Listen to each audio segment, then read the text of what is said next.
Pernah nggak sih kita mikir soal disiplin siswa? Kayaknya ini jadi tantangan yang nggak ada habisnya ya di dunia pendidikan. Tapi gimana kalau ternyata solusi yang sering kita pakai, hukuman dan aturan ketat, justru jadi bagian dari masalahnya? Nah, dalam beberapa menit ke depan, yuk kita bedah bareng kenapa menghukum saja itu nggak akan pernah cukup. Coba deh bayangin pemandangan ini, pasti akrab banget. Di sebuah sekolah, misalnya di SMP Negeri 1 Bojong. Bel udah bunyi dari tadi. Ada aja siswa yang masih lari-larian di koridor. Ada yang ditegur karena seragamnya berantakan. Ini tuh udah kayak drama klasik setiap pagi yang dihadapi guru dan juga orang tua. Dan terlambat itu baru satu masalah loh. Coba lihat daftarnya.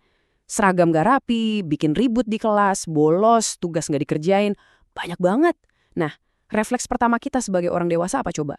Pasti perketat aturan, kasih sanksi. Tapi, coba kita jujur-jujuran deh. Beneran ngaruh nggak sih cara begitu dalam jangka panjang? Nah, disinilah kita nemuin satu paradoks yang menarik. Semakin kita fokus buat mengontrol dari luar, kita justru kehilangan kesempatan emas untuk membangun sesuatu yang jauh lebih kuat di dalam diri siswa itu sendiri. Ini bukan kata saya loh, coba perhatikan deh kutipan dari UNESCO ini. Poinnya tuh ngena banget. Hukuman, apalagi yang fisik, itu bukan cuma nggak efektif, tapi bisa jadi bumerang, malah memicu rasa malu, cemas, bahkan agresi. Jadi niatnya mau menyelesaikan masalah, malah nambah masalah baru. Biar lebih kebayang, coba kita bandingin dua jalur ini. Di sebelah kiri, ada kepatuhan karena takut.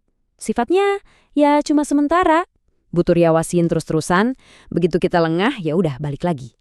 Nah, sekarang lihat yang lanan. Disiplin karena kesadaran. Ini dia game changernya. Sesuatu yang tahan lama, datangnya dari dalam, dan ini adalah sebuah keterampilan sejati. Oke, disinilah letak momennya. Gimana kalau kita berhenti total melihat disiplin sebagai sesuatu yang harus dipaksakan dari luar?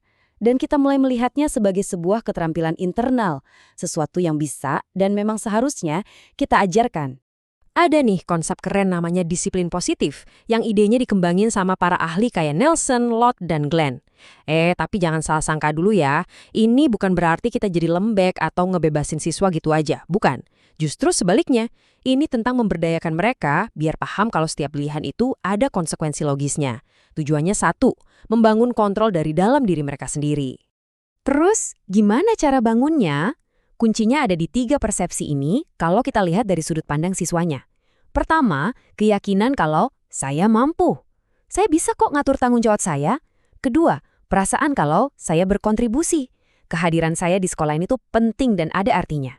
Dan yang ketiga, ini yang paling kuat, kesadaran kalau saya punya kendali. Hidup saya ya tergantung pilihan saya. Ini dia fondasi emosinya. Oke, kalau tadi itu fondasi emosinya, sekarang yuk kita buka kap mesinnya. Gimana sih sebenarnya mekanisme atau cara kerja mesin disiplin ini di dalam pikiran kita? Disinilah terjadi pergeseran cara pandang yang penting banget. Seringnya, masalah disiplin itu akarnya bukan karena anak itu nakal. Bukan, tapi karena ada kegagalan dalam sebuah proses internal yang namanya regulasi diri. Ini mengubah segalanya. Artinya, masalahnya bukan lagi soal moral baik buruk, tapi soal skill atau keterampilan yang belum dilatih. Ada seorang psikolog pendidikan, Barry Zimmerman, yang memetakan proses ini jadi siklus 3 langkah yang gampang kita pahami. Pertama, ada forethought atau perencanaan. Disiplin itu dimulainya di sini, bahkan sebelum ngapa-ngapain. Kedua, performance atau kinerja.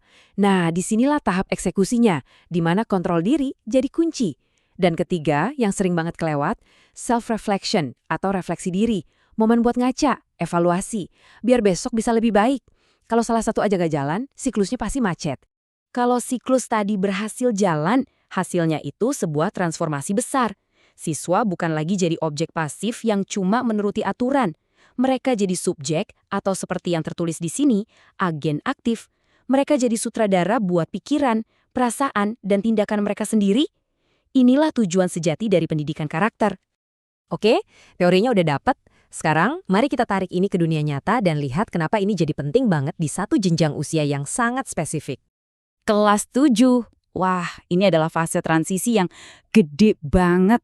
Bayangin, siswa pindah dari lingkungan SD yang serba terstruktur dan dibimbing ketat, tiba-tiba masuk SMP yang menuntut kemandirian jauh lebih tinggi. Jelas, banyak banget yang kaget budaya dan gak siap sama lompatan ini. Dan tantangan ini jadi makin berat lagi di era setelah pandemi. Bertahun-tahun belajar dari rumah bikin kebiasaan dan keterampilan regulasi diri banyak siswa jadi kayak sedikit tumpul. Akibatnya apa? Seperti yang ditemukan di banyak penelitian, terjadi peningkatan prokrastinasi akademik, gampangnya suka nunda-nunda pekerjaan. Nah, disinilah peran sekolah jadi sangat vital. Penelitian dari Universitas Matlaul Anwar Banten yang jadi salah satu acuan kita secara khusus menyoroti peran guru bimbingan dan konseling atau BK. Tugas BK itu bukan lagi jadi polisi sekolah yang siap menghukum. Perannya bergeser menjadi semacam coach atau pelatih yang secara sistematis membantu siswa membangun keterampilan regulasi diri ini. Pada akhirnya, ini membawa kita ke satu pertanyaan mendasar yang perlu kita renungkan bersama. Dalam mendidik anak-anak kita, sebenarnya kita ini sedang membangun apa? Apakah kita sibuk meninggikan pagar untuk membatasi dan mengurung mereka? Ataukah kita sedang fokus membantu mereka membangun sebuah kompas di dalam diri mereka sendiri agar mereka bisa menavigasi dunia dengan percaya diri? Pilihan itu ada di tangan kita, dan pilihan itu akan menentukan masa depan mereka.